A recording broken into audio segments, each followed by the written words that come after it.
This Hangout on Air is live, my friends. All features should be enabled and working, including Q&A. There might be some links to the side, but I'm really counting on you guys to let me know if there's any technical difficulties, because that's how things have sort of rolled in the past. So if for some reason something isn't working, if you're having trouble accessing something, try tweeting at me, or try and use the Q&A feature. We're a little bit early, so it's cool. I'm just going to be vamping for a little while. But good golly, Miss Molly, I'm not the most tech savvy person, which is sort of silly at this point because I'm running a business online and I have a YouTube channel that I upload to weekly, and I have a blog and these things, and yet I'm still learning, still struggling, constant ongoing process. I was able to test out some features in the Google Hangout earlier this afternoon, so everything should be working perfectly if, oh, no, it's a little more revealing than I intended. But yeah, if something doesn't work, please let me know, because when I'm on this side of things, I feel like everything's easy, breezy, smooth, beautiful cover girl. And then from your side of things, it's like, wait, we can't hear you. There's no Q&A. So this is a group effort is basically what I'm saying. We're all in this together, just like High School Musical, anyone. And I would love to know that everything is working smoothly. Oh, a few people are trickling in, cool. So if you want to ask a question, I have a bunch of pre-submitted questions that I got from, the past 2 weeks that I've been asking people for questions. If you want to submit a question, on the upper right-hand corner-ish of the screen, there should be like probably around here, I'm gonna guess, or maybe around here, there should be like a little grid. There's like a question mark symbol and then a little grid. And you can hit that and hit Q&A, and it'll give you a little thing. Listen to these technical words. There's a grid and a thing where you can type in questions and submit them. And I would love to answer questions live as we get rolling. More people are coming in now. It's only 6:01, so I'm going to give people like 4 minutes, and then I'm going to jump into some stuff. Thank you all, first of all, for being here and being so on time. You guys get special points for the day. I don't know what those points equal out to, but I'm going to do some thinking on it. And we'll figure something out, because I appreciate that you're here early. If you are just arriving, I would love if you could type a question in so that I know that it's working. So if you're here, I would love to know your name and where you're from.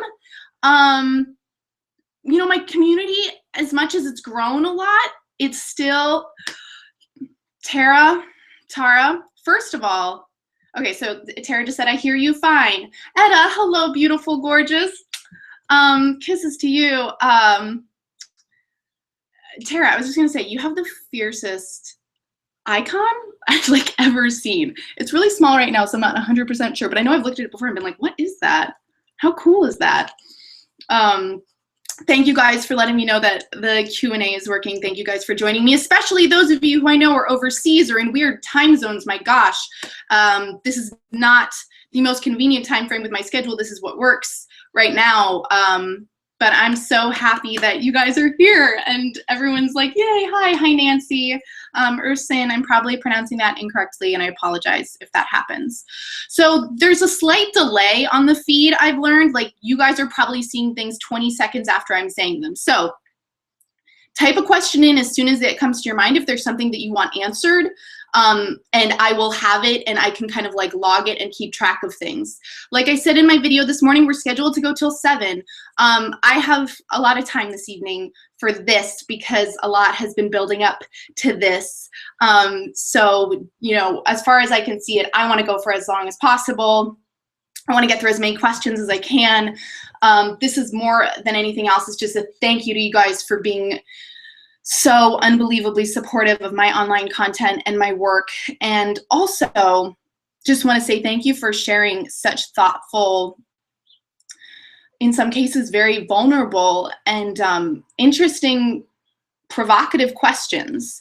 Because sometimes Q&As, I watch Q&As of people on YouTube, and sometimes it's just really kind of like basic light stuff, which is fun and too, but I am really, if you watch my content, you know, I'm a little more fascinated by some of the deeper issues. So thank you for being so honest with me and sharing a little bit about yourself, everyone who did submit a question.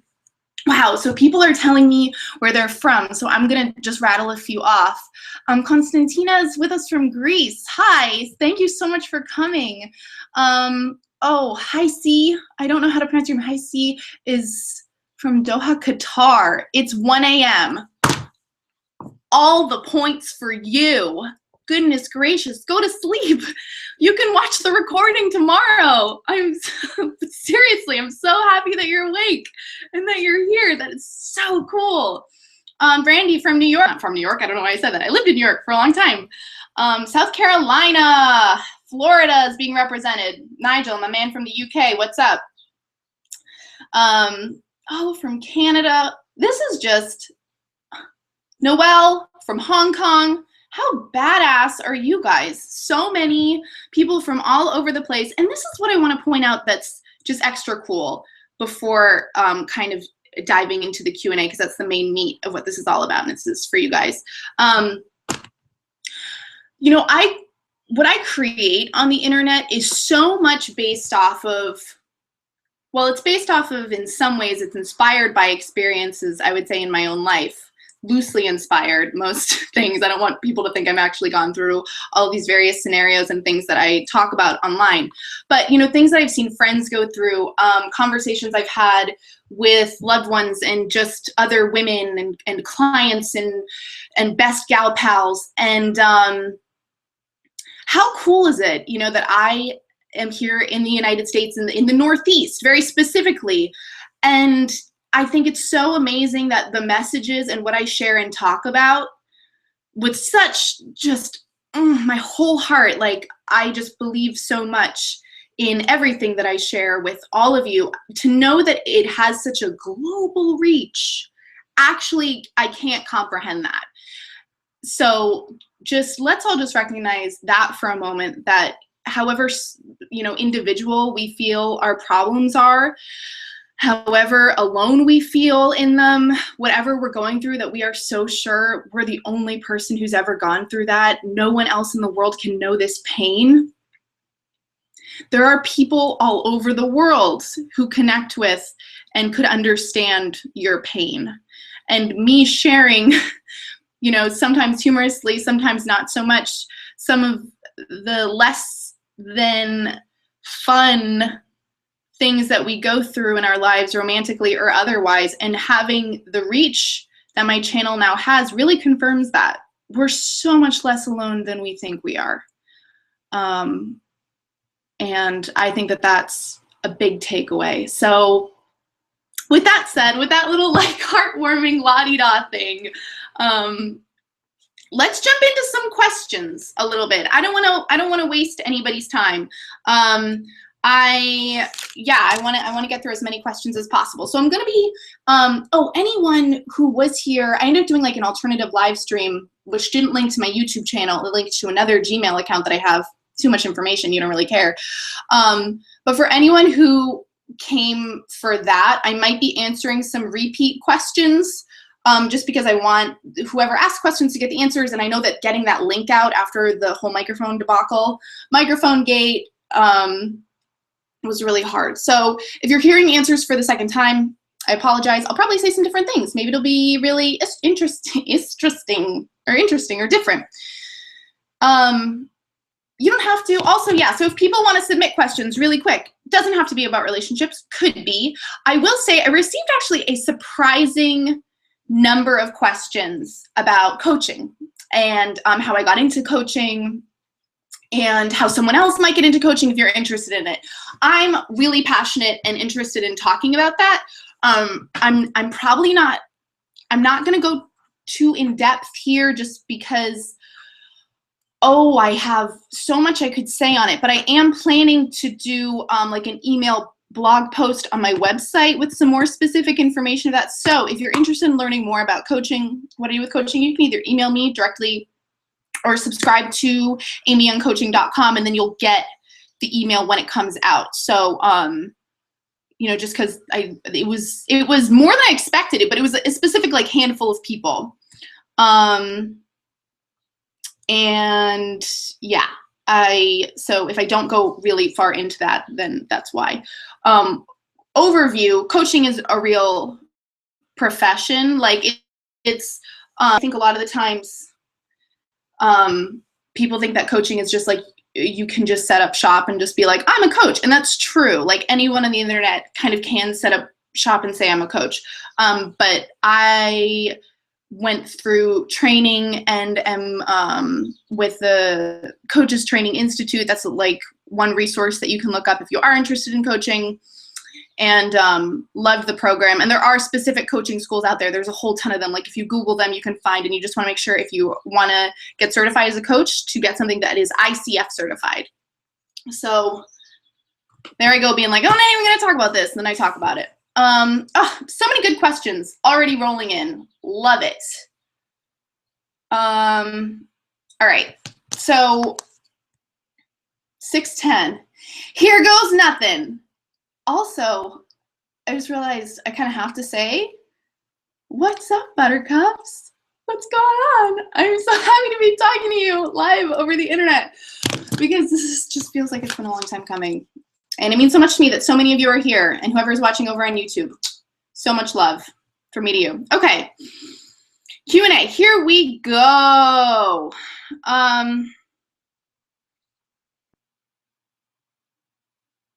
How do I get over first date fear and anxiety? I kind of made a video about this. If you go to my channel and look up first date goggles, I think is what it's called. If it's not called that, then it's something like something about first dates. First date anxiety is so funny, right? Because if you think about it, what it really is, just out of context, is it's like you going to meet a stranger that you don't know, who you might not like, who might not be right for you at all. I mean, it's a total shot in the dark. Like, it's amazing any of us end up in really happy, healthy relationships when you think about the odds of like randomly getting together with a strange human being and thinking that something is like gonna happen. What are the fucking odds? Like, millions of people on the planet, and we manage to connect with people that we like love and want to share our lives with.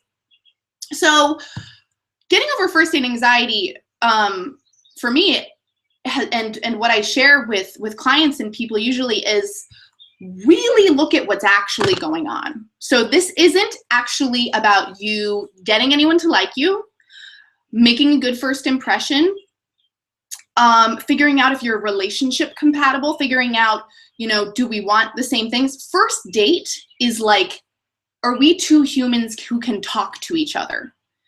Can I have a conversation with you? Can we both be okay with silence? Do I feel comfortable with you? Are you a respectful person, or are you an asshole? How do you treat the wait staff? And just approaching it like that, I think, is so much more helpful in terms of taking the pressure off. Just making it really just about like, what kind of connection do we have? And let's not even think about like relationships, physical stuff, commitment. Let's like not even go there. Are you my soulmate? Like, you don't need to think about that. Not even like, do you like me? The question is, do I like you? Do I like how this interaction makes me feel? Do I like how you're behaving? And am I having a good time? Would I want to do this again? That's really all you need to know on date one. So that's my first answer. And that's kind of like you're just dating and putting yourself out there and getting more comfortable in the dating world. If you are someone, I will say this, and this isn't mostly my demographic, I know people tend to be a little bit younger. If you are older, if you are very seriously looking for a specific partner, like if your clock is ticking, so to speak, and we know that I usually don't, like, I'm like, la la la, we're not even going there. But realistically, if you like are on mission, gotta have kids in the next 2 years, which is a real place that women find themselves in sometimes, or a man, if you are like, I really need a relationship, then I think it's okay and important to approach a first date to really get a sense of like, what is this person about?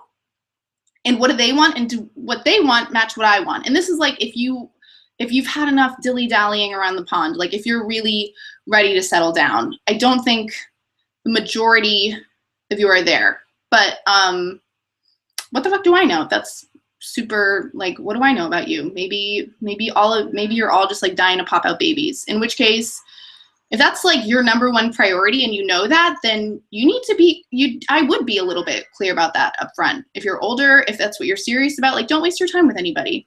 So it's like a two-part answer. This is something I should say about how I like to do Q&A. Number one, I'm answering everything anonymously because some people did ask very personal questions and I don't want to blow up their spot. Number two, I do not believe in one-size-fits-all advice. I do not believe that me giving like a blankety blank answer, like this is the definite what's going on, I don't think that that's helpful. I'm much more interested in just kind of maybe opening your eyes to a new way of thinking about something, getting you to question how you're perceiving a situation. I really, as a coach, you know, when I'm working one-on-one with someone, I get to get really specific with that other person about what they want, what their needs are. With something like this where it's just kind of a random question, I have so little information. So it's hard for me to give an answer that I can even stand behind and say like, yes, exactly, this is the truth. Because depending on the specifics, maybe my answer would be completely different. So just, you know, take anything I say with a grain of salt. If it resonates with you, if you feel like it's what you needed to hear, awesome. If it's so off base, I'm sorry. There's only so much that I can offer through, you know, like getting a text or a tweet or a YouTube comment. So yeah, just putting this a little bit in context. But that's a really great question. First date anxiety. Yeah, just don't worry. I would say this to everyone. If I was going to say anything that's like, this is absolutely true, just don't worry so much about what the other person thinks of you. Make it more about what do I think of this other person. Ooh, a lot of people asked about the next topic. I'd like to ask if it's a good idea to be friends with an ex-boyfriend where he's not the one who ended the relationship but still wants to stay in touch with me. A lot of people asked about friendship with exes. And I would say it's so case-by-case basis. I do believe very strongly in a resting period where there needs to be a certain amount of time that can go by for both parties to like cool from whatever the breakup was, because even if it was like the healthiest, most mutual breakup, which I've had those before, there's still feelings and attachment involved.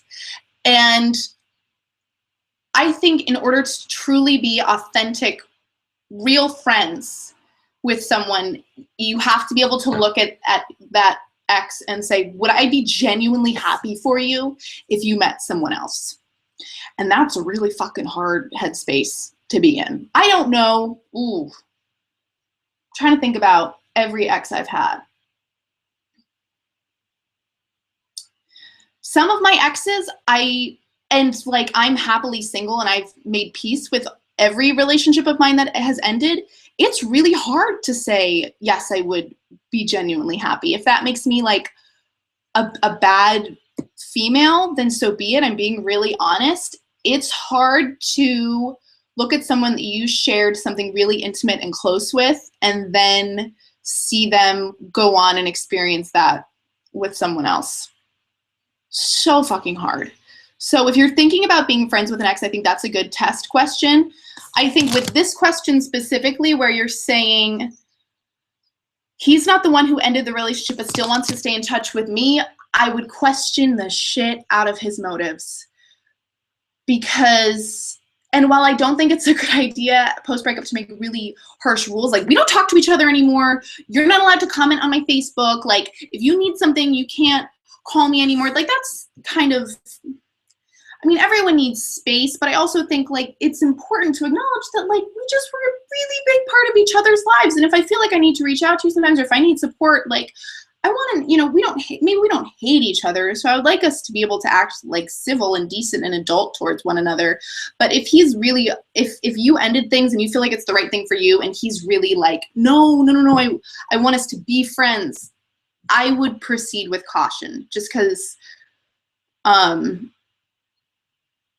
having been the person who was broken up with, who, you know, wanted to stay in touch under the guise of friendship, and then to maybe watch that person end up with someone else, or I had some kind of ulterior motive where I really did want to get back together with them, or I thought they would change their mind, it isn't really helping anyone move on if the breakup is really final to try and bridge some kind of new relationship. So yeah, resting period, not like an aggressive cutting off all communication necessarily resting period, but like don't immediately be like, oh yeah, we're gonna go to the movies next week. It's gonna be totally fine, because like it probably won't be totally fine. It's probably gonna be weird. And yeah, think about really like if your ex came to you and was like, I'm in love with someone, how happy would you be? Would you be happy at all? Or would you be like, I don't know how the hell I'm gonna deal with this? Because that watching someone else move on before you've moved on is really fucking hard. Real talk. How do I get over an ego shatter after a guy disappears on me after a first date? He actually ditched me on the date with a really lame excuse. Girl, there's a mantra for this. So you can go and find the video. I wish I knew what it was called. I wish I had like a whole catalog of my videos, but this is an I just dodged a serious bullet conversation. If someone disappears on a first date with a really lame excuse, this is what you've just learned about that person. Number one, flaky as fuck, that they can't see it through, be decent enough to have a conversation with another human through the end of a date. Like, we agreed to hang out. We didn't agree that this was going to be like a life partnership thing, but we agreed to go on this date. And you presenting this really lame excuse and then dipping out just goes to show me kind of like how lame and flaky and immature you are. Because any decent person will at least hang out till the end of the date. I went on that terrible Tinder date. I even hung out to the end of that date.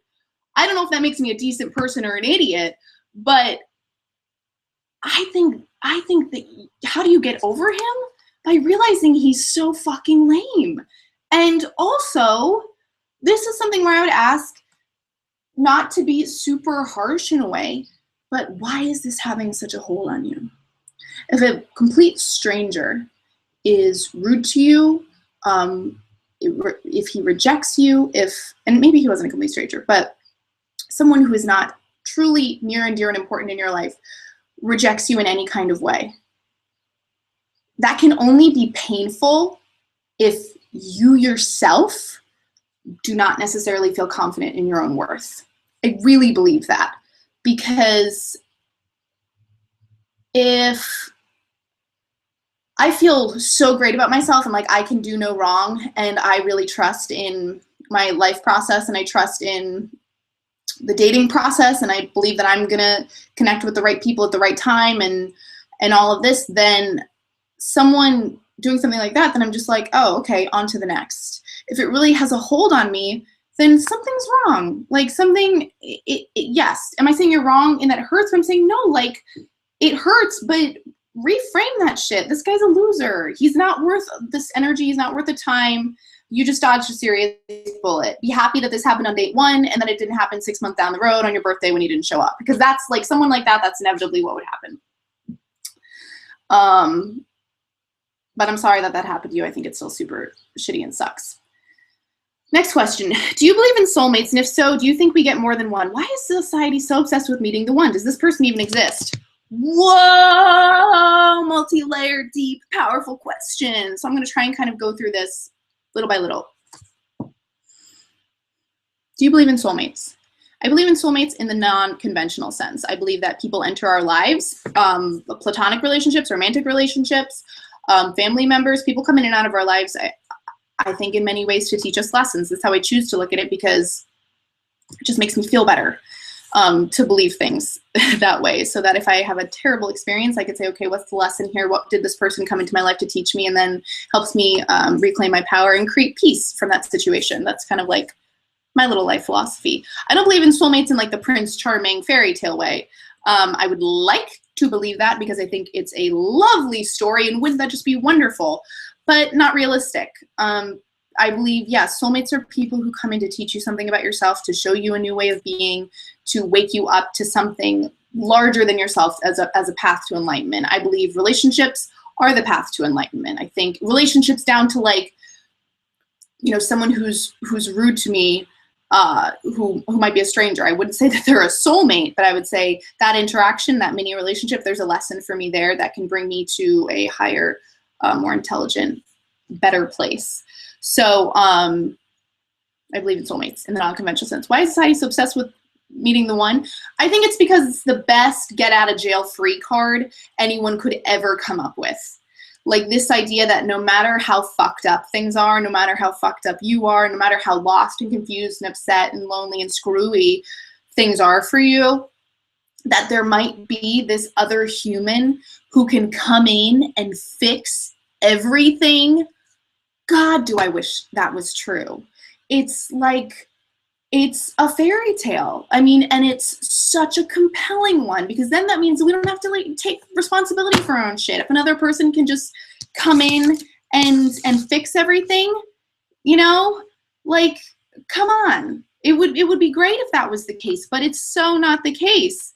So that kind of answers this question. Why is society so obsessed with meeting the one? Does this person even exist? No, I would say no. I mean, I think there's people who can come in and be a tremendous support, source of love, help you learn about yourself. Do I think that anyone can come in and fix your life and sweep you off your feet and transform everything for you? No, that's personal work. And even if someone does do that, eventually something will happen in both of your lives together that you will go through tests and trials and tribulations, and it's not just going to be like glowing happily ever after. This ain't The Notebook. Know what I mean? The Notebook also ended really sadly. Nobody wants to remember that, but like The Notebook was a really sad movie. Have you ever, next question, have you ever experienced depression? Hell yeah. I made a video about it. You can watch, I think it's called Depression and Anxiety, What Worked for Me, something like that. I have real honest talk. I struggled on and off with depression for 10 years, sometimes more heavier than others. There was a period of time where I was on antidepressants. It was very effective for me. And yeah, so if you are depressed, this isn't the question, but I'll say this. If you are depressed or you're going through something hard, as usual, like my number one thing, know you're not alone. 2, do not be afraid to reach out for help. Whether it's a therapist, a family member, a trusted friend, a doctor, a teacher, a counselor, anyone you know who might be able to help you get help, because I don't think anyone should have to go through that alone. And the only times that things got better for me was when I reached out and created a network around me, because depression is such an isolating experience, and no one should have to just believe, you know, that something's wrong with them. My God, I've just read crazy studies that like everyone gets depressed at some point. Like, it's so weird to me that it has this like super, I'm gonna be really superficial and fucked up for a second because I'm talking about this heavy thing, but what's up with my hair? Like, what's up with my hair? It's like doing weird things. What was I saying? Yeah, most people will experience some form of depression, maybe not such an extreme kind, but life is fucking hard, you know? Like, people want to just say that it's easy magic all the time. It's not. Wish it was. We all go through things. Get support, get help, Google remedies. I mean, like, honestly, one of the biggest things that worked for me, and I say this in my video, was like I Googled like alternatives to antidepressants, and I found all these articles that said this is some stuff you could do. I started really doing some of that stuff. I made like feeling better and not being depressed a full-time job for like a year, and it's the only reason, kind of along with some other stuff, why I'm in such a better place today.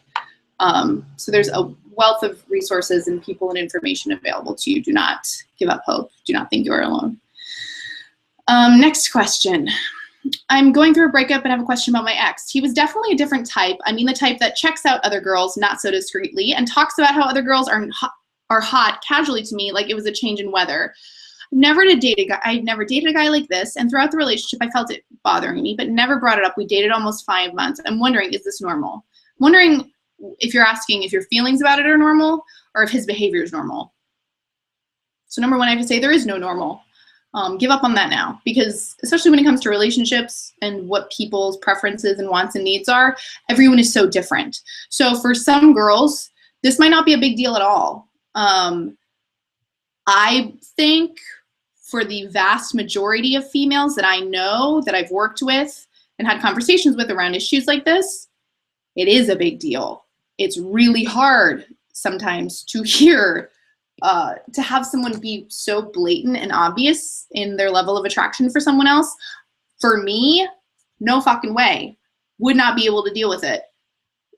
I get that you are going to have like thoughts and attractions to other people, but you do not need to tell me about it. I do not need to know. You don't need to tell me about the chicks that you fantasize about. You don't need to tell me about the porn that you watch. You don't need to tell me about the girl's ass that you just checked out as she walked by on the street. I don't want to know. I can't control your eyes. You might look. I would appreciate it if you didn't make it obvious, because I think that's disrespectful as fuck. But don't tell me. If you did tell me, I would address it. I would have to address it. So is this normal? Is it normal that it bothers you? Yes. Bring it up next time.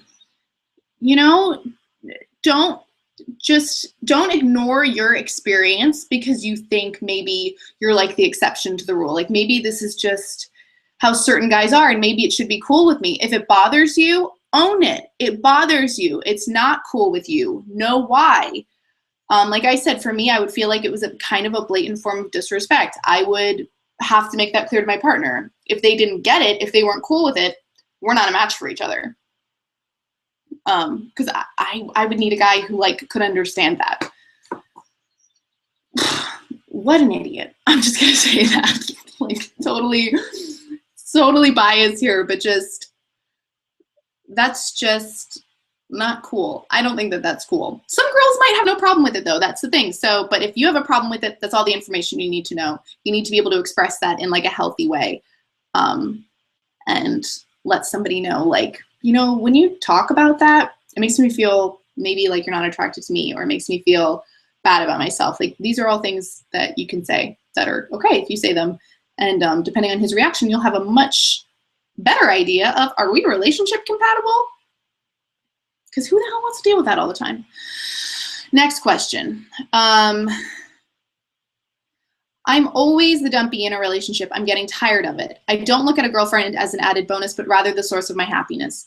Boo, that's your first problem. And I've been there, so I get it. But it sounds like, oh, look, you say, ugh, I hate actually saying that. So you get it. You know that that's a problem. That's good that you know. I want to be able to recognize an amazing person when I see one, rather than sit in something that isn't any good for me and then end up being the one that gets hurt. Recently broken up, and I'm tired of being pushed around in my relationships. So my first instinct on this, which is kind of all I can go off of, is start cultivating sources of happiness for yourself completely that have nothing to do with relationships. Start getting clear on things that you care about, what you find interesting, hobbies, interests. What do you like to read? What do you like to focus on? Get really curious with you. Work on your relationship with yourself. This goes for men and for women. So if you're saying, I always end up in these relationships and I look to them to make me happy, and then they don't make me happy, I'm upset and I'm sick of it, well, something's wrong here. You know, you need to be able to be happy with yourself, be happy alone. And then when someone does come along who gets what you're all about and likes you and you like them, then it is just an added bonus. And then it's like, oh, cool, I'm cool with you or without you, love having you around, but it's not the end all be all if things don't work out inevitably. That's how it works a lot of times. You know, like most of the time, things don't work out in the sense that we break up, which doesn't mean that it's not working out. It just means that wasn't the right person for you. But I think you're on the brink of a huge self-discovery, which is like, I can't stand being this person anymore. When you realize something like that, that's so big. I went through something like that where I was like, I can't be the girl who thinks a guy is going to fix her life. I can't be the girl who just goes after these guys when really the problem is me. I was looking for security, fulfillment, happiness, confidence, you name it, I was looking for it in a member of the opposite sex. It took so much work, self-awareness, therapy, patience, self-love for me to recognize all of that, own it, and really make changes.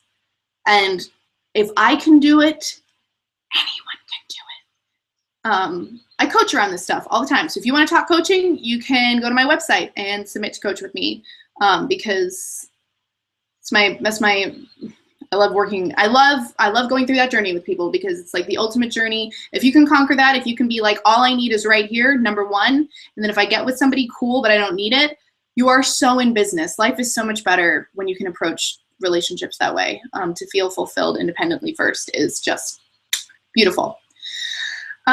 Cool. Next question. Should I persevere through a lack of chemistry, body shaking lust in order to be in a happy, safe, and caring relationship? Does it say something about me that I don't feel head over heels in love for this otherwise amazing guy? I think it depends. Does it say, okay, so I'm going to answer the second question. Does it say something about me that I don't feel head over heels in love for this otherwise amazing guy? Not necessarily. Guys can be really great, good guys, and they might even be really strong boyfriend material, but they just might not be right for you.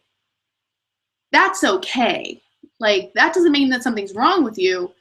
If anything, it just sounds like maybe you're in conflict with what you really want, which it sounds maybe like physical relationship is really important to you and you're not excuse me, you're not 100% getting that here.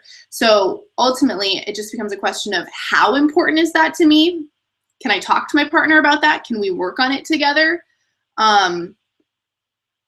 If the chemistry's just not there, like if you've tried and it's just not there, then I think it might be time to really evaluate and be like, realistically, can I live with this? Is there enough good stuff here that the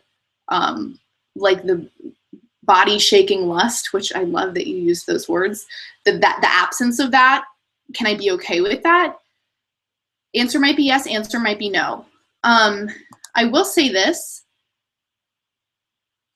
crazy, insane fireworks, physical or otherwise, like the types of, sex scenes that happen in movies, not necessarily the norm, important to note, and also not sustainable. A mentor of mine once said, that she was a marriage therapist. She'd worked with a number of different couples, and she said, I've never seen any couple who has like this crazy primal carnal body shaking lust. When that's present, it is exciting and fireworks, but it also usually means that there's stuff missing elsewhere, and it kind of is like a roller coaster ride, because I think in order to have that in itself is sort of, that kind of crazy chemical attraction is kind of like unstable and a little nuts. And like, I get why I think we all kind of want that. If you're a sexual person at all, you're going to want that. But I don't know that I would put that as like the number one reason for why you can't be with this person. Have a conversation with them. Might be an awkward conversation. Frame it within the context of, I really feel like I would love to like experience more of a physical connection with you. Like, what would that look like to us if we did that? And really, really make it about like the both of you together. But I wouldn't rule it out and be like, this relationship can't work. I don't know how well I answered that question. I wish I had more information. So with limited information, I hope that helped a little bit. Physical connection, though, is very important to a lot of people. If physical connection is just completely lacking and you can't live with that, know that about yourself. Understand that you need to be with someone and find a partner who is at least like somewhere on your level in terms of like sex drive or physical connectivity. Thank you for submitting. That's a very personal question. I appreciate it. I deal with anxiety and depression. It's really hard to maintain relationships without being super insecure and doubting the relationship. I just want to know, how do I open up as a person to another without hating the fact that I feel vulnerable and insecure all the time? How do I try and love another person when I can barely love myself? 2 huge fucking questions. Thank you for submitting this. So I'm going to answer the first one you asked, which is, how do I open up as a person to another without hating the fact that I feel vulnerable and insecure all the time? So your problem here is that you're hating that you feel vulnerable and insecure. And what I want you to invite, for anyone who deals with anxiety and depression, I'm going to talk about anxiety a little bit more here. Anxiety is well-meaning, but misplaced. Anxiety is constantly telling us, and I'm not a fucking doctor, putting that out there, not a mental health professional. This is completely based on my own experiences, my own teachings, or my own learnings and studies on the topic. So not a mental health professional. You don't have to take my advice or even listen to me. Anxiety is well-meaning but misplaced. Anxiety tells us something is wrong. Either the way that we are is wrong, we are not safe. You know, it's like everything's on high alert all the time. Things are bad. And then often what ends up happening is the anxiety becomes the source of anxiety. So you go from just being maybe anxious about school or these external things, school or relationships or some life thing or a stressful job, and then you just become anxious about the fact that you're anxious. So like you feel the anxiety coming on, and then it compounds itself, and you're like so anxious because you feel anxious, or you feel depressed, or you feel insecure, or you feel vulnerable. It's like that's like multi-level anxiety. It's like exponential anxiety. And what I want to strongly encourage you to do is, as that arises, notice what's going on and allow yourself to separate from your attachment to the anxious thinking, to the anxious feeling. So you are not the anxiety. You are not the depression. It's a symptom you're experiencing. It's uncomfortable, but you don't have to invest in it so strongly to believe that, to hate it about yourself. I think if you feel vulnerable and insecure all the time, recognize, I feel vulnerable and insecure. It's scary to feel that way. I can be kinder to myself about that. I don't need to judge myself so hard for feeling that anxious. It's bad. Anxiety is bad enough without beating yourself up for it or feeling like something's wrong with you or hating yourself for feeling that way. Please be kind to yourself. Remind, this I just know has worked for me. Remind yourself, I'm having an anxious feeling. That doesn't mean something is necessarily wrong. It's hard because we want to trust our feelings. We want to trust the messages that we're receiving from our brain. But if you're struggling with anxiety and depression, the truth of the matter is you kind of can't, because you are being sent messages from here to here internally that are telling you things that are wrong. So you have to be able to be mindful about it. I wish I had like a great book on mindfulness, because I think mindfulness is the single best approach to anxious tendencies that I've ever found. There was a great article just written by Eric Barker on mindfulness that I just read that I was like, oh my God, this speaks to my soul. So you can look him up, Eric Barker plus mindfulness, and maybe find that. Great resource, great at helping detach from anxious thinking. To answer your last question, how do I try to love another person when I can barely love myself? Girl, it has to start with you. I think you know that. I think we all know that. I think if you're here and you watch my videos, you have to know that. It has to start with you. If you cannot love yourself, it's going to be so hard to love another person and believe that they love you. Because a relationship that's built on a feeling of lack of self-love is like, I need so much from that person to confirm to me that I am worthy, that I am a good person, that I am deserving of love. We have to cultivate that first. Takes so much work. Takes a lot of patience and willingness to admit our shortcomings. But it can start today. It can start right now. You can decide, you know what? I'm really sick of feeling this way, and I think I need to start being kinder to myself. And just because I'm anxious and depressed doesn't mean that something's wrong with me. And I know that I can see this through. And I believe in myself enough to know that on some level, I am truly lovable, even if I don't believe it right now. I'm going to start training myself to see myself that way, to look at myself that way. Self-love, oh my God, it's so important. So foreign to so many of us. We aren't always kind to ourselves. Isn't that strange? We walk around with ourselves all day and we say really nasty, terrible things to ourselves, like that we're fat or we're ugly or we're stupid or we're not trying hard enough or we'll never be good enough or why does she have that and I don't have anything. I mean, there's a lot of negative self-talk that goes on inside of our pretty human heads. We need to turn that shit down. We need to become aware of it first and then turn it down. That's a little self-love 101 diatribe. Really big question, so hard to answer without more information. I want to help you. My heart goes out to you. Thank you for submitting something, being so honest about your experience. Oh, it's hard. It's hard feeling that way.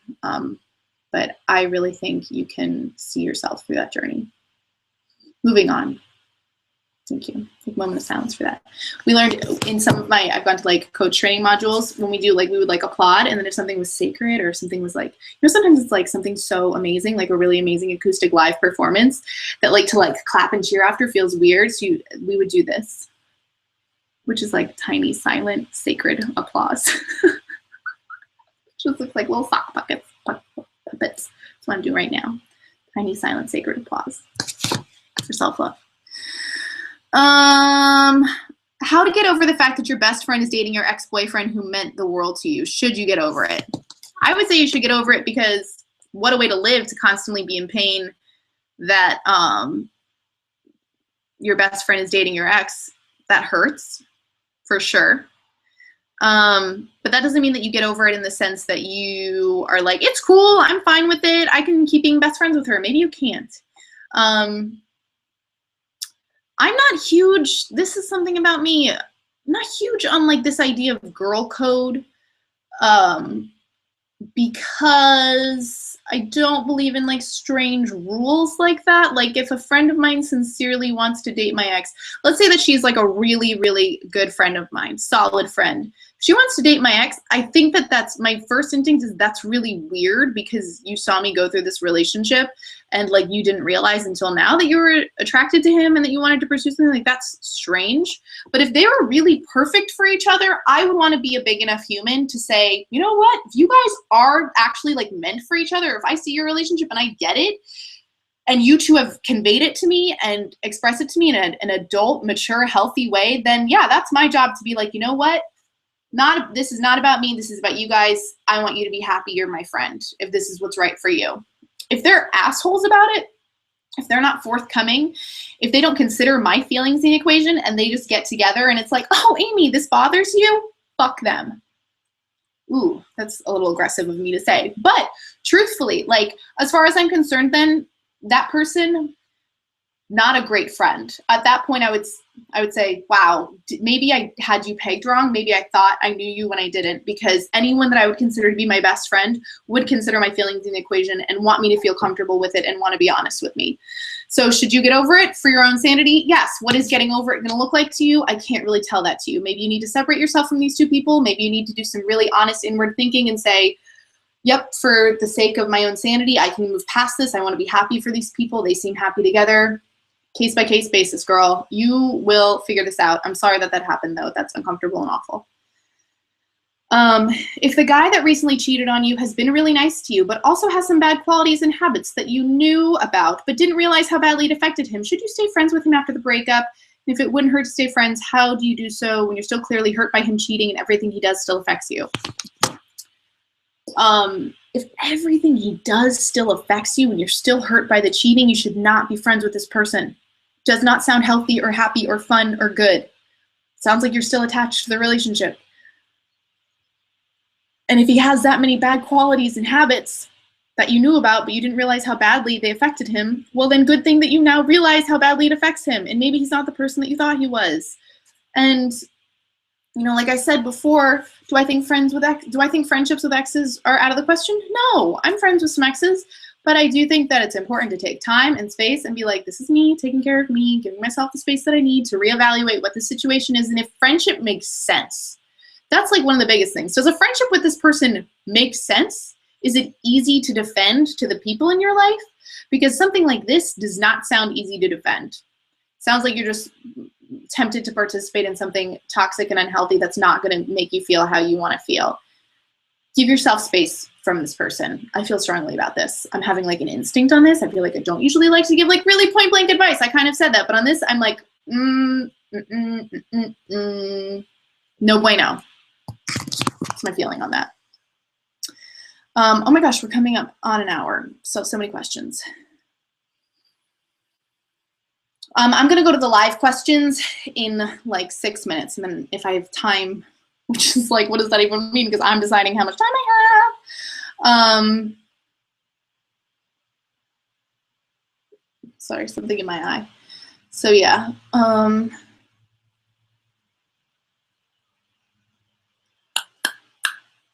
Do you have any experience with or suggestions for living as an adult in your parents' household? I recently moved back home from grad school, and things like dating, going out when I want, buying the food groceries I want, making plans without having to alter them, etc., are a bit more difficult for me now. I love and respect my parents, but we don't always see eye to eye. How should I handle this?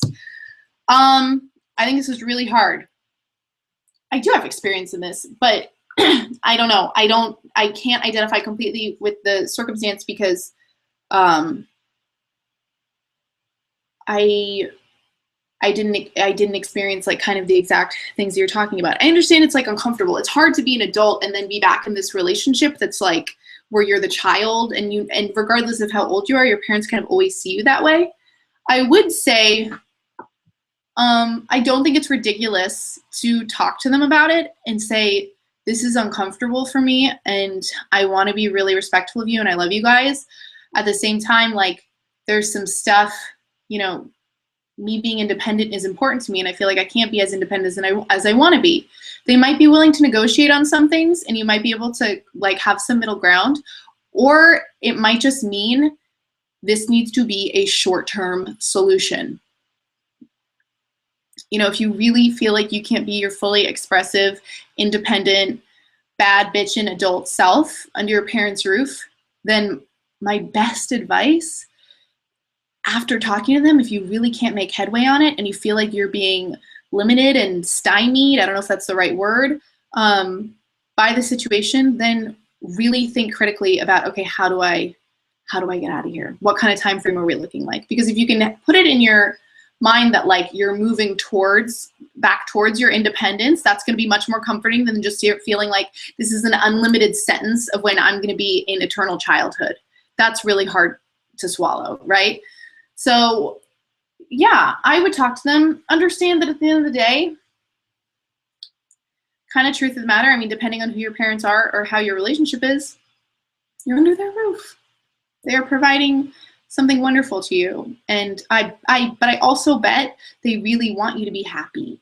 And they probably really want you to feel the best that you can. So try and have a really thoughtful, mature conversation that doesn't need to be about you guys are unfair, you guys are wrong. Just be like, this is what my experience is currently. I want to make this better. I want to make this work for both of us. How can we do that? If you can't, then maybe it's time to really put a plan in place for how you're going to get out. You can do it. I believe in you. Cool. Moving to the live questions. Thank you to everyone who submitted them. Hannah asks, what's your thought on being confident and happy with who you are now and at the same time keep striving for being a better you, like at your workplace or achieving goals to lose weight? Oh, I love this question. I think the only way to achieve goals and be a better you is to be happy with where you are. If you're able to be in a place of like where I am, I'm at peace with it, I feel good about it, it's awesome, then it's so much easier to work towards something, because if you're constantly thinking to yourself, how I am right now is not okay, but there's a better version of me out there. I just posted something on Instagram about this, but there's a better version of me out there that will be better. Then it's like, you're like jealous of this version of yourself that doesn't exist. And then you're constantly feeling like you have shortcomings that you need to compensate or make up for, because God, you would be so much better if you were this way. And that's just a vision of yourself in your head that straight up doesn't exist. It's not a real thing. And I promise when you accomplish those goals, there will just be a new set of goals that you want to accomplish. So just enjoy this part of the process to the best of your ability. Enjoy where you are now. I remember my first taste of this was, I've talked about my weight loss a little bit. You know, I went from weighing like 200 pounds to 150 pounds in a very short period of time. For the longest time, I just wanted to be at like a single digit pant size. Like I went from like a size 14 to a size 6, I want to say. No, it was like I went to a size 8 and I was like, oh my God, I finally fit in single digits. I thought all of my problems would be solved when I was a size 8. I was like, as long as I fit into single digit pants, nothing can touch me. I'm going to feel like such a fly motherfucker. And I didn't. Like, then I just wanted to be a size 6. And then I just wanted to be a size 4. And I'm only a size 4 at certain stores because of vanity sizing. I'm not like a size 2, size 0 kind of girl. I had to understand that like this isn't about the pants. And it isn't about what you want to achieve. Obviously I'm all about self-improvement, but more and more these days, I'm much more about self-acceptance and owning and knowing who you are and loving that than I am about, let's get you there really, really quick, because as soon as you get there and you achieve what you want to achieve, there's just going to be something better, brighter, shinier that you're going to want off in the distance. And if you never let yourself enjoy this part of the journey, then even when you do achieve something, you're never going to let yourself enjoy that part. So it's about being comfortable where you are presently. I hope that helps a little bit. I would say make self-love priority number 1, achieving goals priority number 2, and you'd be surprised how quickly goal number 2 gets accomplished when you're coming at everything from a place of self-love and self-acceptance. Next question. Thank you, Hannah, for asking that. Brandy, hey, Amy, I was wondering how can one meet new people? Love this question. I've actually been like sort of formulating a video around this a little bit. So you guys are like a sneak peek to something that I might be coming out with. I have this really strong feeling. You are the location where you will meet someone. It's you. It isn't about going to the right place. It isn't about wearing the right clothes. It isn't about knowing where the right guys are, you know, to go find them. It's about cultivating a strong faith and belief that you can make connection anywhere. I can make connection anywhere. I can talk to anyone. I love interacting with my fellow human. I'm not saying this like as me, like I'm saying like this is the inner monologue that I would want to start resonating with if you're asking a question like this. God, I love talking to strangers and meeting new people. So funny. The other day, you know, I was like in the checkout line at the grocery store, and this guy was next to me, and I thought he was kind of attractive, and I would never say anything, but you know, I noticed he was buying papaya. I thought that was interesting. I was like, oh, papaya. I don't usually buy that. Do you really like papaya? And then you strike up a strange conversation, and then who knows what can happen. You can meet someone anywhere. This is like the harsh reality. Like if we aren't meeting people and we think that it has something to do with the bars that we're going to or the places that we hang out, we are severely mistaken. It's about your attitude and your energy and your belief around the likelihood that you could meet someone absolutely anywhere. I have met boyfriends, significant partners, some of the weirdest fucking places, weirdest ways you could imagine meeting someone.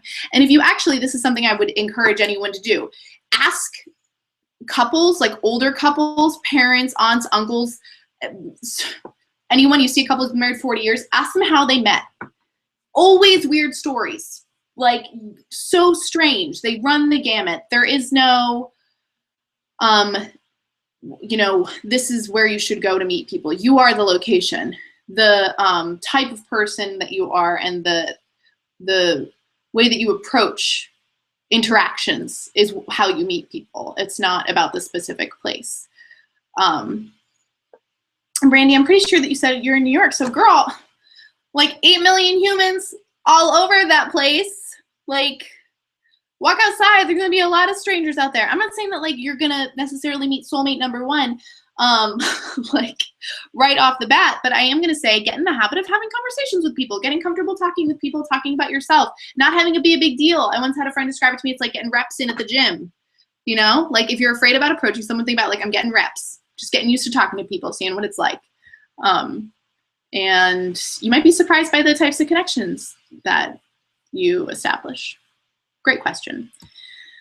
Amy, question. RN student, I do not have a lot of time for women. What is the best method to not be depressed? A lot of friends are in relationships and it brings me down emotionally. I'm not into one-night stands, but it's not about sex, but having a partner. I feel like there's a lot of questions within this question.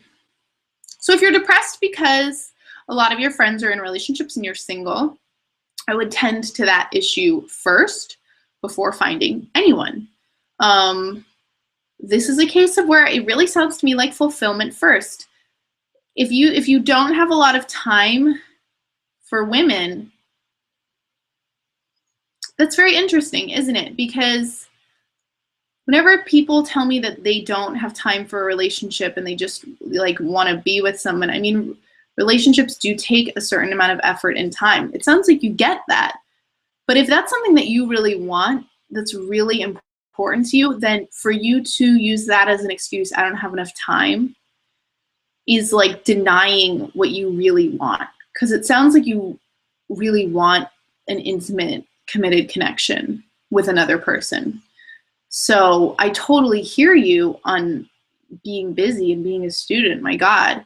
But it doesn't mean that you can't still put yourself out there or pursue something or try and establish a connection or just, you know, trust that you're going to meet someone. This is hard. I feel like there's a lot of layers to this question. I want to like have a conversation with you about it. Like it brings you down emotionally that other people are in relationships. That's really hard. And I want to invite you to explore, think about all of those friends' relationships. It's something I always ask people and it's always enlightening. It's like, think about all of those friends that you're jealous of who are in relationships. Look at their relationships, really look at them, everything that you know about those relationships, and ask yourself, would I want to be in that type of relationship? A lot of the time, the answer is no. So stop comparing what you want, the relationship that you want, to the crappy versions that you see your friends participating in. Yeah, I just have so many things I want to explore with you on this issue. I feel like I'm not really responding to it in a great way, and I apologize for that. Yeah. I think more than anything else, this is a case for fulfillment first. Like, you don't have time for a relationship. That almost translates to me like you don't really have time for yourself, because if a relationship really matters to you, then yeah, you're ignoring something that you really want, which I think is maybe a deeper connection with yourself, maybe more of a feeling of security and comfort outside of just work. And I wouldn't automatically just write off a potential relationship because you're busy. People have very, very busy lives, and they find ways to prioritize the right relationship. So recognize that it's possible for you. Hope that was helpful. Thank you for submitting it. Can you hear the birds outside? Them birds are going crazy. Hey, Amy, next question. I was talking to a guy for ages, and we started really liking each other and dating. He then started to drift away, and I got a bad vibe, so ended it. Thing is, I still really miss him and told him, but he just ignored it. Quite hurtful. That is quite hurtful. I don't like the sound of that. Couple things. He started to drift away, and I got a bad vibe, so just ended it. Interesting. I would have been more inclined to like explore the drift away part, maybe a little bit. Depends on how close you guys were. Like if you guys were just dating sort of casually and it never had like a fixed title on it, and he just sort of like started disappearing, then my mindset and what I practice in my own life is let him go. If you do not want me, I will not let myself want you. Actually, that's a great mantra for this exact situation. Someone ignores you? Do you like being ignored, Rosie? You are a bright, shining starlight of beautiful splendor. You do not need to be pining after a guy who doesn't recognize that and want you in his life. That's the truth. If he doesn't want you, you cannot let yourself want him. We like people who also like us, remember? We like people who do not give us bad vibes. We like people who give us good vibes. We like people who don't make us question the connection that we have with them.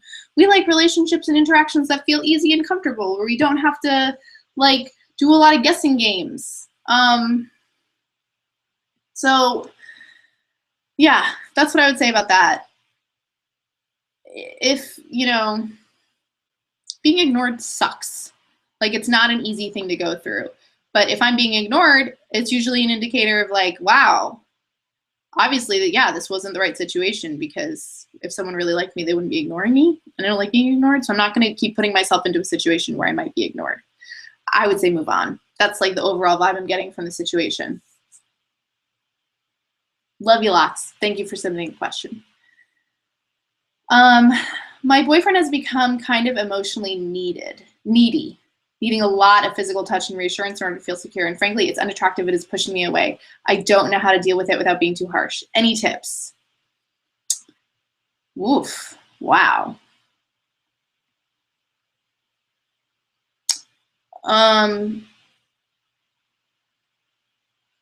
Oh, it sounds annoying.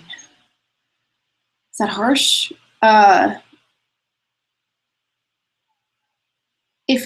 Here's the thing, like so there's a couple things here. One, neediness, I think, can sometimes go in cycles. So depending on how like serious and committed you are, look at what's going on in his life. Is there a reason why right now he would be feeling incredibly insecure and need that kind of reassurance? If that's the case, and you are very committed to this partner, I would advise you to be as understanding as you can and want to get clear on like what's actually going on. Because if this is like something that's coming up that's never come up before, well then what is that about? Like, why is he constantly needing this when he didn't need it before? And I don't know that I would express it in saying, this is unattractive to me and it's pushing me away. But if this is someone that you love, that you care about, find out what's going on, because there's something else going on, and I would say, I don't think it's all about the relationship and all about you.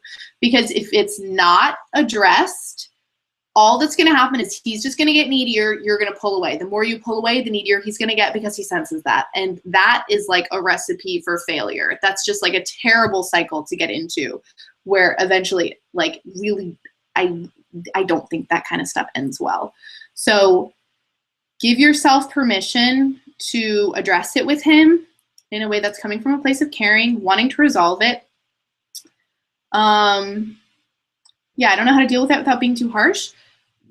Express that, like, you're noticing this. Like, just saying, you know, I feel a little bit like right now, like sometimes, ooh, what is a good way of expressing that? This is good. This is like really making me think. You know, I feel like something's changed kind of recently. I don't know, like, it seems like maybe you want kind of like more attention a little bit in some way or something. And like, you know, I love spending time with you, and I love our physical life, but it seems like maybe something's changed. And I'm just wondering if you've noticed anything at all, or if there's anything like you want to talk about. You have to be able to address these things. Like, it's got to be able to come up. If you don't address it, it will come out eventually, and then it will be ugly and harsh. So I strongly advise you to approach it from a place of caring, of wanting to make it better, of wanting to help solve the problem. And if he's like, no, I don't know what you're talking about, why aren't you like hugging me and holding me right now? You're making me upset. Then it's like, okay, like, you know, you can only do so much. But I think it has to be addressed. If it's not addressed, there's going to be a problem. Hey, Amy, here's a question. When I talk to someone I like, my body starts trembling, I blush, and I sweat. It sucks. Do you ever react that way? What do you think would help? For sure. Like, I mean, that sounds extreme, like trembling and blushing and sweating, but I think that's also kind of natural. Like you talk to someone you like, it's like you get nervous and like excited about it. I don't know that I ever specifically reacted exactly that way. Definitely, like probably when I was younger. But I would say, hold on. I would say, what do I think would help? Breathing. I think breathing is the answer to most problems. Sounds like super kind of hooey and stuff, but I think what I think is happening is like your nervous system is like going a little bit on haywire because this is an exciting thing to be talking to somebody that you like, right? So, you know, if you notice that starts happening and you're becoming, and then it's like you become self-conscious about it because you notice that it's happening, like pause that. Focus on that breath, girl. Like really soothe yourself. Talk to yourself in a way that's helpful. So it's not like, oh God, I'm such a freak. Like, why this is always happening to me? This is so not normal. Like, natural body response. You get nervous. It's okay. It happens to people. Be kind to yourself about it. Getting nervous and upset is only going to make all of these physical symptoms worse. Kathy, I would say really like, yeah, let yourself acknowledge it, be as comfortable with it as you can be, breathe into the moment, be super present, just focus on the person. Don't think like, oh my God, this person is talking to me, what am I gonna say? What if I look stupid? Can he tell I'm blushing and sweating and trembling? Like, focus on the words that they're saying. We call this like level 2 listening, like this is in coaching. Level 1 is when it's all about me, level 2 is when it's all about them. Make it all in level 2. I'm listening to everything you're saying so intensely that I can't even think of my own thoughts because I'm so like hanging on your every word. Those are my 3 things. So like kind, loving self-talk, deep breaths, deep soothing breaths. We don't give them enough credit. Number 3, level 2 listening. So focused on you. I'm so focused on you. I'm not even thinking about me. I'm just listening to you. I hope that helps. And I think it will get better. Oh my gosh, Lucy, you said something nice about my hair. That's so nice. Amy, I'd love to get advice on dating. This is from Kendall. Hi, Kendall. I'd love to get advice on dating in college. I'm constantly meeting new people. What is the best way to give off a good first impression without being seen as easy but not boring? How do I stand out from all the other girls? It's tough competition. Kendall, you don't need to stand out from all the other girls. You just need to be you. Is that so obnoxious of me to say? You don't need to stand out from anybody else. Oh my gosh. Oh my gosh. Oh, I hear so much from you that you're so worried about how you're coming across, which I think speaks to just a deeper level of just really wanting to be liked and being worried about making a good first impression. And it's so hard when you're in college, like all you're doing is meeting new people and you're recreating yourself in this new space and like wanting to make friends and wanting to be seen in this new way, and you're coming into adulthood. It's like fucking hard. I totally hear all of that. But what I want to invite you to do is start celebrating you now. Decide that like you really like yourself. And if other people don't completely see it, that's not your problem. But walking around thinking, I need to make a good first impression, I need to stand out or be different in some way, not the answer.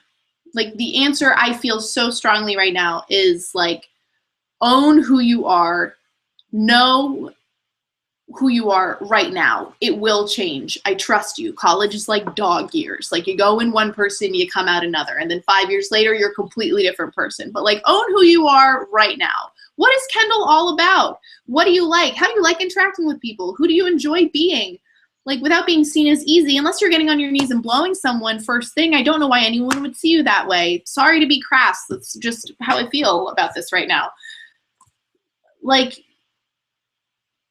you are so not boring. You are so, I just know this from the depths of my being, from this question. You are a thoughtful, considerate human. You're not boring. The fact that you think you're boring might be the problem. So figure out like what's interesting about you. What do you like about yourself? Cultivate those things. Be so fascinated with yourself and the way that you are that you don't even, it's like, oh, it doesn't even really make that much of a difference what these other people think of me. This is not easy. We are trained to want to like get everybody to like us, and we think that that's the answer to everything. It's not. If you like you, all good things will follow. I promise. I think you're doing great. I think this is totally normal and natural. And if it's tough competition, that's just because you don't know how fucking badass you are. All right? So it's time to like start owning your inner badass. I actually think I'm going to start reading this book. I have a self-help book club that I do with some lady friends, and we're reading this book called You Are a Badass, How to like Empower Yourself and Unlock Your Greatness. It's by, I want to say, Jen Sincero. Maybe that would be the perfect book for you to read to start kind of feeling more empowered. You are a badass. Maybe I should do like a self-help book club on my channel. Would that be fun if that's something we did like monthly? Would people want to do that if I created like a Facebook group? Wow, having a random idea. Maybe that would be cool. Something to think about. So Kendall, thank you for asking that question. I think you're a rock star. I'm looking at your picture. Girl, you're gorgeous. Like, you don't have to compare yourself to anyone. Everyone watching, stop comparing yourself to anyone. Start just loving who you are. It's the only way to be, the only way to get what you want. Whew. If there's stuff about you that you really want to change, like if you don't think you're very interesting, maybe right now, I'm not saying this to you, Kendall, specifically, but to anyone who's like, but I really am boring. Well, find some stuff to make you fucking interesting. Like read some books, go on some outings, take up a hobby, do anything that is interesting to you, and you will start to feel more interesting. If you have nothing to talk about, find some things to talk about, okay? Wow, passionate about that. Next question.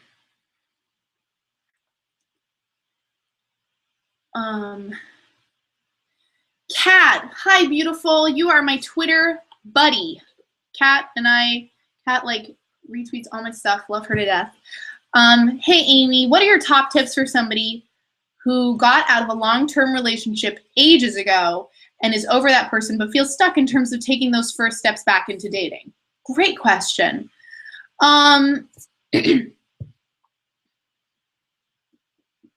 me like there's like you're telling a story about yourself here, which is like story is something we talk about a lot in coaching when it's like if I believe I am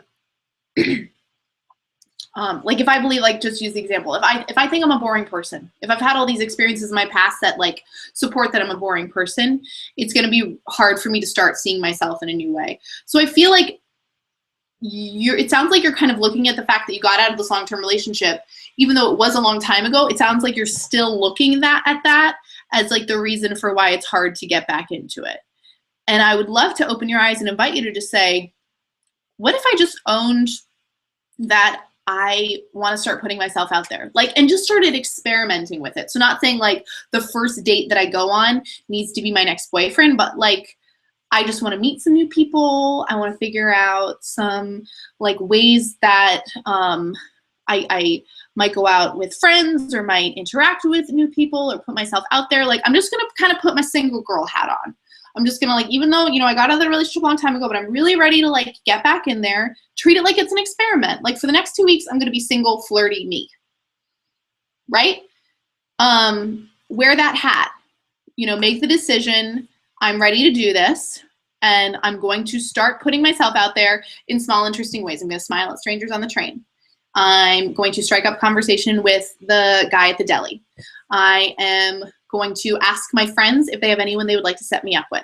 Like little things, not like big next relationship things, but just experiment. Let's see how this goes. Let's see what this feels like. And if you find yourself doing it and you're really, really uncomfortable, then maybe you're not 100% ready. But yeah, if you feel stuck in terms of taking those first steps, give yourself like a 2-week experimental period to say, we're going to see how this feels. And then, and notice what it's like notice what it brings up in you. Cause I think you might not be as stuck as you think you are. I think you're more ready to get back in the dating pool than you're letting on. So go to it, girl. Put on your single girl hat, so to speak.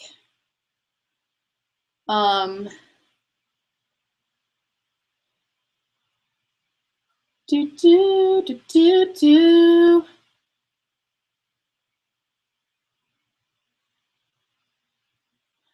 Ashley, hi. My friend recently went through a bad breakup. Her ex suggested a friends with benefits system, but she needs us to be exclusive. He agreed to that, but now is distant. She's still very much in love with him. I want to help her, but don't know how. So this is a question about friends with benefits. We haven't really touched that yet, so this is good. Also, good friend asking for a friend. My friend also, like, tell her about my channel, homie. Get on that party. Kind of joking, kind of not. My friend recently went through a bad breakup. Her ex suggested a friends with benefits system, but she needs this to be exclusive. He agreed to that, but now is distant. She's still very much in love with him. I want to help her. This guy does not want what she wants. Harsh reality. If he wants friends with benefits and she is saying, I need more than friends with benefits, and he's being distant, then honestly, I would say he's kind of doing the right thing by pulling away, because it's not what he wants. If he was a bad person, he would be like, okay, yeah, I can do that. Let's do it. And be like entertaining the physical opportunities when his heart's not in it. She's still very much in love with him. No, she's very much in love with the idea of him and the person that she was with. He's not that person anymore. Like, oh, I feel like I'm getting mean. I feel like I'm being really mean right now. If you want to help her and don't know how, I would say, number one, this is your friend's problem, not your problem. So trust that she will see it through, because you could give her all different kinds of advice and you could tell her, and this is actually just like a good time to talk about this. We can tell our closest friends the absolute truth. Doesn't mean that they will see it, understand it, want to believe it. So if you feel strongly like she needs to move on, or there's something that she could do, just be there for her, whatever she's going through. If that means that like week to week, she's a nut about it. One week she calls you and she's like, I think we're getting back together. Next week she calls you, she's like, I hate him, I need to get over him. Next week she calls you and she's like, what do you think I should do? This is what really great friendships are for. It's about being supportive of the person, being non-judgmental, loving and understanding, and seeing them for the best version of them that they are, trusting and knowing that they will see it through. But if I was, I'm trying to put myself in your shoes, like if I was advising this person, I think I would say, it sounds to me like this isn't going the way that you want it to go. And I think that you need to protect yourself, because she's just going to end up getting hurt, I think, if she really pushes things and he really doesn't. If it was a bad, ugly breakup and he really doesn't want to get back together with her, it's not going to help to push it. Yeah, feel strongly about that. That's the tough situation, though. Friends with benefits is sticky. I don't talk about it a lot just because I think there's so many variables and everyone is different. But like friends with benefits with an ex, slippery fucking slope. Slippery fucking slope. Especially if it was a bad breakup and you're still in love with them. Not even an option. I think she needs to move on. That's my 2 cents. Whether you believe that or she hears that or gets it, that's her thing. But that's my perspective from what you're telling me.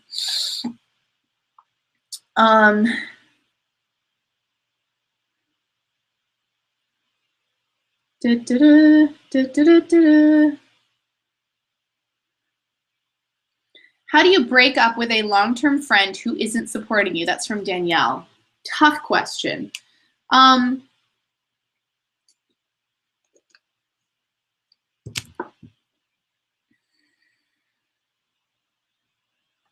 do you break up with a long-term friend who isn't supporting you?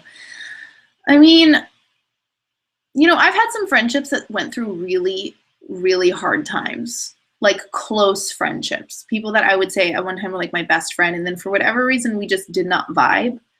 I don't know that it is worthwhile or valuable to have like a hard breakup conversation. I think it would be more worthwhile and valuable to have a conversation that says, I feel unsupported by you, and see what that conversation is like.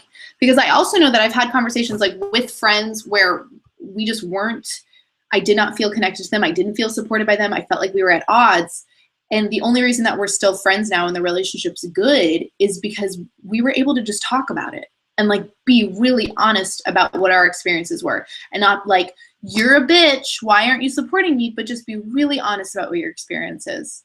I feel unsupported by you. And like to a certain extent, it's making me question this friendship, and I don't like feeling that way. If you want to salvage the relationship, I would start there. if you do not want to salvage the relationship and you just want to break things off, friendship-wise.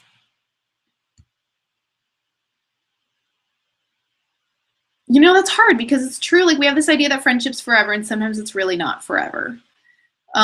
With that said, I don't know that you need to make a big, giant, crazy to-do about it. Sometimes things just drift off and go away, and that can be okay too, honestly. Like, if you feel like you need to have a really serious, hard breakup conversation with this friend, I would be honest about all the reasons for why you're doing it. And maybe that'll be a wake-up call to this person that she needs to be more supportive. There's so many questions I have. Like, why isn't she being supportive? What does that even look like? Like, what isn't she being supportive about? You know? And maybe it says something about her. Maybe she's going through something really, really hard. I would start with a conversation about your feelings. That's just like life advice number one. Before you go and make any crazy decisions, start with a conversation about your feelings. A healthy adult, mature conversation about where you're coming from emotionally right now in the relationship to this person. Start there. You might be surprised by the answer. That's my first instinct. Thank you for submitting. Kyle is not hidden. What are your views on LGBTQA? On the LGBT community, what are my views? See, like, I don't even have views because I don't even think of like the LGBT community being like separate than any other community. I actually, it bothers me that in the context of my channel, everything is so heterosexualized. That bothers me. And it's because in terms of the voice that I've been able to create and the demographic of women that come to my channel, so much of it is within the context of heterosexual relationships. With that said, relationships are relationships, you know, like everyone has unique needs.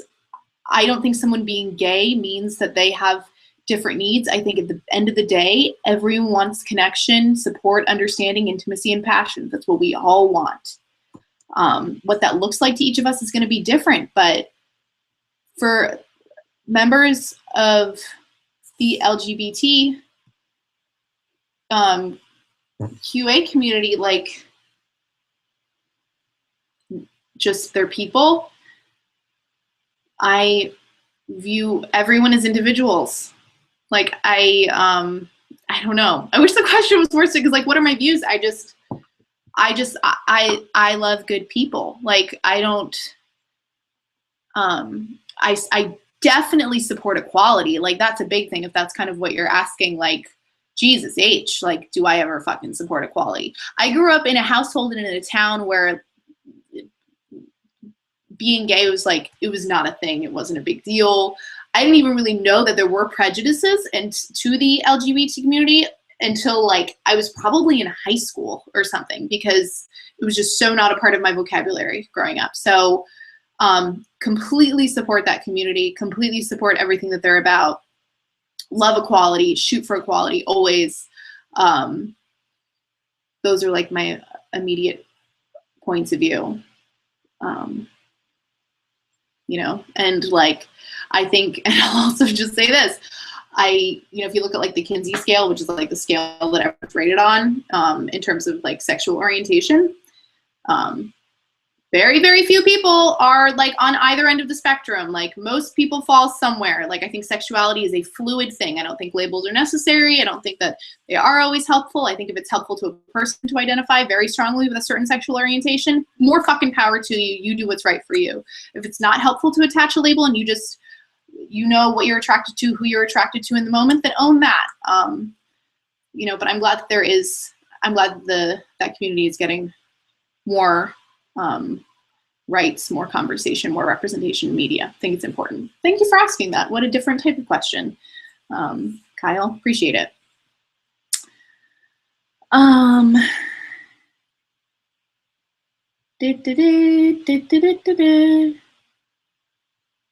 Sabrina, what is the best advice you can give a girl in her teen years that still hasn't done any mistakes?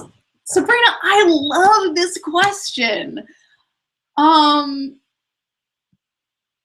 What is the best advice? Okay, I guess I would just say you're not doing anything wrong. Like, I'm not sure if you feel like you should be making more mistakes or you're like, I can't make a mistake, but I would say this, whatever you're going through currently, sweet. Like, you haven't made a ton of mistakes. That's good. that's like really nice. I feel like everyone probably thinks I'm like the mistake queen because I'm like making mistakes is okay. That's just because I've made a series of quote unquote mistakes. I don't even really believe in mistakes. I believe in lessons and learning. But no, if you don't feel like you've made any mistakes yet, like what the hell's wrong with that? I would say just understand that there may come a time where you do something that you're not proud of or that you later realize wasn't right for you, and then that's okay. That's part of just life. That's part of like the learning process. And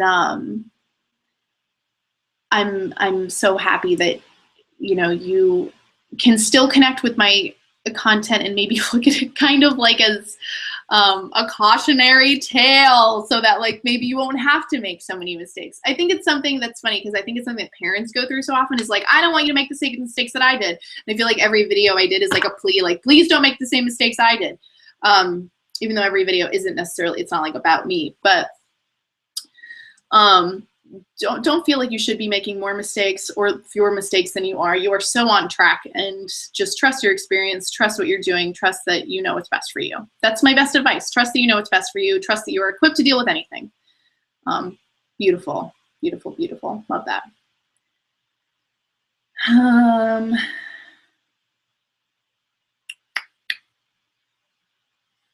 BB, how to control your thoughts so you don't fall into negative thinking. Please respond. Ooh, this seems like desperate because it's in all caps. So BB, this is what I have to tell you. Number one, you cannot control your thoughts. Nobody in the history of the world has ever been able to control their thoughts. I don't care what anybody fucking tells you, okay? I don't care if there's some Buddhist monk on a hill somewhere who says, no, no, no, I can control my thoughts. We do not try to control our thoughts. Our thoughts are not things that are within our control. Thoughts are like, it's like popcorn, you know? Like every day you're walking around, there's popcorn popping in your brain. And trying to control your thoughts so you don't fall into negative thinking is like just asking for trouble, because then it's like every time you have a negative thought, you're so super aware of it because you're trying to avoid it that it's like you glom onto it because you're obsessed with controlling your negative thoughts. Practice mindfulness. Mindfulness is generally the practice of noticing your thinking and having a judgment-free awareness of it so that you can detach and let it go. So if you have a quote unquote negative thought that you find uncomfortable, you're able to recognize it and say, yeah, I'm having that thought again. Don't like when I have that thought, so I think I'm gonna focus on something else. But as soon as you start trying to control your thoughts, you're barking up the wrong tree, which is the blog that Eric Barker, which is the mindfulness article that I talked about a little bit ago. Eric Barker plus mindfulness, look for it. It's a really good article. I hope that was helpful. Don't try and control. Don't try and control. Try and like recognize you don't need to control, and negative thoughts happen and they come and go. We're coming up on 7:30. I want to keep going. Let's go for it. We're gonna answer 10 more minutes of questions, then we're gonna wrap up. I'm so happy so many of you are still here, and for some of you it's very, very late at night, so thank you for being here.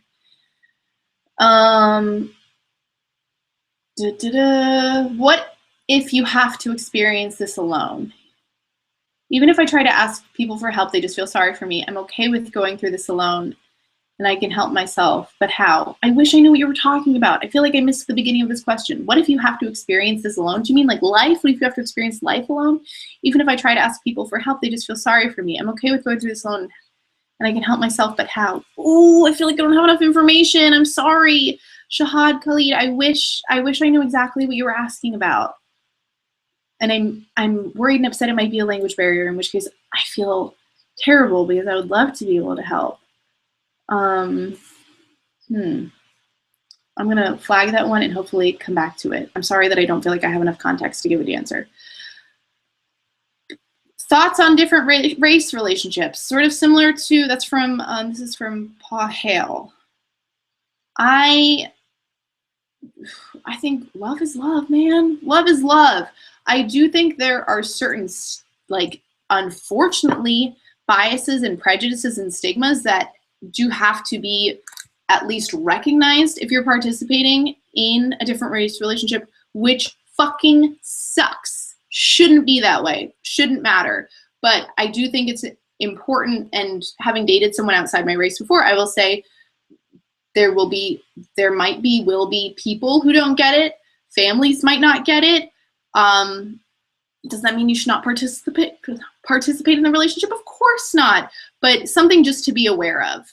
And if you're aware of it and you're acknowledging it, then you can be more equipped to deal with it if something comes up.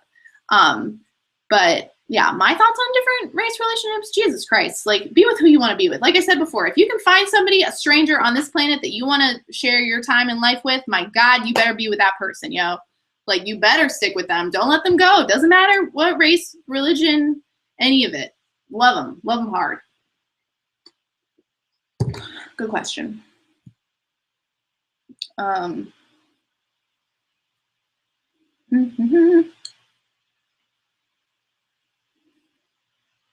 Oh, Nancy is just saying she's so happy she can watch this broadcast. Thank you, Nancy.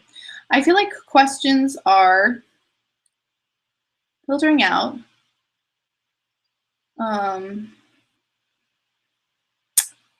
Where Emma, I talked to you in the fall. How are you, girl? I haven't talked to you in a long time. I find that if a guy starts talking to me like in a bar or club or something like that, I automatically shut them down because I assume they've been dared to come talk to me as a joke. Is this really awful of me? That is so strange that that would be your first instinct. Why would that be your first instinct? I think that that is worth being explored. Is this awful of you? I don't know if that's awful of you. I think it's unfortunate that's your first instinct because having had conversations with you, sweetheart, gorgeous girl, anyone should be coming and wanting to talk to you. Like, I don't think it's helpful to you to think that. I think that's a self-defense mechanism. I think that you're telling yourself that, or that's popping into your mind because it's like, this person won't want to talk to me. It's just a joke and a dare. Actually allow yourself to believe the possibility this guy's talking to me because he's interested in me, because I'm a bad bitch and he wants to see what I've got going on. And why wouldn't he want to? This is a confidence. This is, I think, like a confidence and security thing. So allow yourself to indulge in the idea that someone might want to talk to you.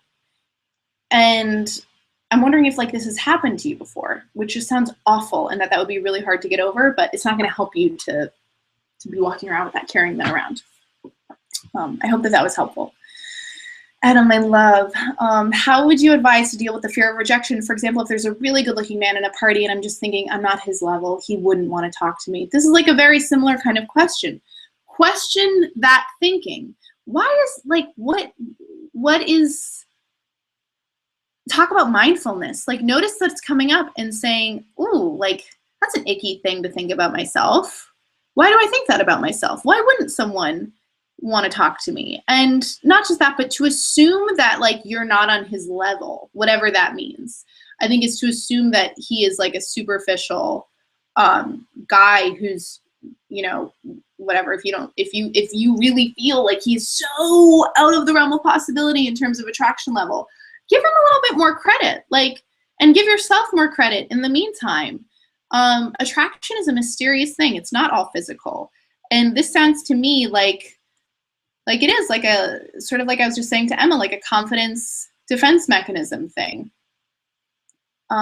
Give yourself more credit. A lot of people will want to talk to you. And we can talk about this more in the future because this question makes me think things and want to know more about you. So we will talk about this more some other time. Kareem asks a great question, and I think this is going to be the last one because I can feel like my brain melting and I feel like I'm starting to give kind of shitty advice, and I would rather log off before I start giving shitty advice. Oh my gosh, and there were still questions from YouTube that I didn't get to answer. Maybe I'll do another one of these soon because questions take so long to go through. Is there any good way to strike a balance between not giving too much of yourself and wanting to be generous in a relationship? There is a great way to strike a balance. I would say it is know thyself. Know what your needs are. And I think to follow up on that, have to be honoring your needs first. You are of no use to anyone in any kind of relationship if you are not taking care of yourself, considering what your needs are, and really practicing self-care. So if you're thinking maybe I'm giving too much of myself, you probably are. What would pulling back look like? What would it mean? Would it mean that even if they want to hang out on a Thursday night, if I'm really tired and I just want to stay in and veg out on the couch with, TV that maybe I let myself do that because I need my alone time. I know I'm like that. Like people automatically assume I'm very extroverted. I constantly want to be like going out talking to people. I'm highly introverted. I love alone time. If I'm in a relationship with someone, they need to understand that my alone time is sacred to me. And like sometimes I need to just be by myself, and I need you to understand that that doesn't have anything to do with you. But like that's me taking care of me. Doesn't mean I'm not a generous partner. I'm a hell of a fucking partner. I will love till I'm blue in the face and be supportive and generous as I possibly can be with another person, sometimes to a fault. I always have to remind myself to be setting up boundaries and practicing self-care, because my first instinct is to give and give and give. So I think it's a journey. I think, you know, like test your boundaries and your limitations within it. Don't think that it's like a strict, rigid thing. And also trust that your partner is a naturally whole person on their own and that they can take care of themselves. So like you don't constantly have to feel like you're responsible for this other person. They're their own person. They know what's best for them, just like you know what's best for you. And if you constantly feel like you're being asked and asked and asked and asked and it's leaving you feeling drained, might not be the best relationship scenario. You're not even asking about that. So you're asking, is there any good way to strike a balance? Yes, I would say make your needs and self-care a really big priority, and trust that the other person can take care of themselves and see what happens. Wow. An hour and 40 minutes. So many of you are still here. Thank you so much for tuning in.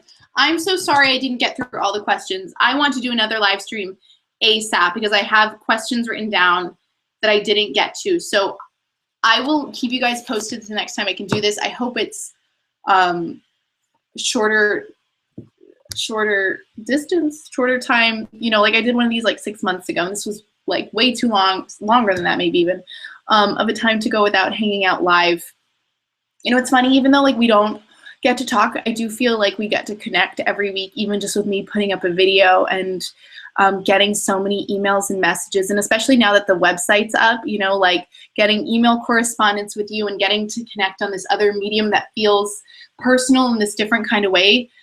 I just am so appreciative that you're here, that you share of yourself, that you trust my input and instincts and ask for my advice. It means the world to me. And golly gee, not to get super sappy, but I'm so appreciative. And I would love to invite anyone, if you haven't already and you're watching, please go over to amyyoungcoaching.com and subscribe, opt in with your email, because one, you get a really cool present. You get my day planner that I use every day. That today mine looked like this. This is like my holy grail item. You'll get a PDF of it in your inbox the second that you opt in. And yeah, and I get to correspond and connect with you guys in different ways there. There's stuff that I talk about in emails that I don't talk about on my channel. And you know, you get like exclusive invites to different types of things. So yeah, if that's something that you want to do, amyyoungcoaching.com is available to you. I would love to see you on my email list. It's just another way for us to keep in touch. So yeah, that wraps things up. I'm sorry if I didn't get to answer your question. Like I said, I'm going to save the ones that I have. I'm going to do another one of these sooner than you think. And I am just in love with this community. So obsessed to, it's corny. It's just super humbling to feel like the work that I do is felt and experienced by so many and appreciated by so many, because I talk about some really uncomfortable stuff. And to know that I am understood and heard and appreciated, like you don't know what that means, you know? So, or maybe you do, but I want to make sure that you know how thankful I am. I just got an update that people are subscribing to the website. So yay, thank you for coming over and checking it out. Thank you for hanging out with me on your Monday night, and I will see you so soon. And until next time, my love bugs, just know I think the world of you. I think you are all so much cooler and smarter and more badass than you give yourselves credit for. And I can't wait till the next one of these. Have to do it soon. Stay tuned. Yeah, you'll be updated. And mwah, have a great night. Peace and out. I gotta go eat something. Also, I didn't drink enough water. OMG. But yeah, I'll see you over on amyoncoaching.com. You're the best. Or I'll see you next Monday, or maybe sooner. Who knows? I don't want to like say goodbye. I'm like having such a hard time. Like, I suck at goodbyes. This is something that's true for me. Like, I'm like, but we were having such a good time. And like, why do we have to say goodbye? And like, but yeah, this was really great. So many people have been hanging out for like almost 2 hours. It blows my mind. And from all over the world. Okay, all right, enough savvy corniness. From my heart to yours. Mwah. Love you bunches, and until next time, I'll see ya.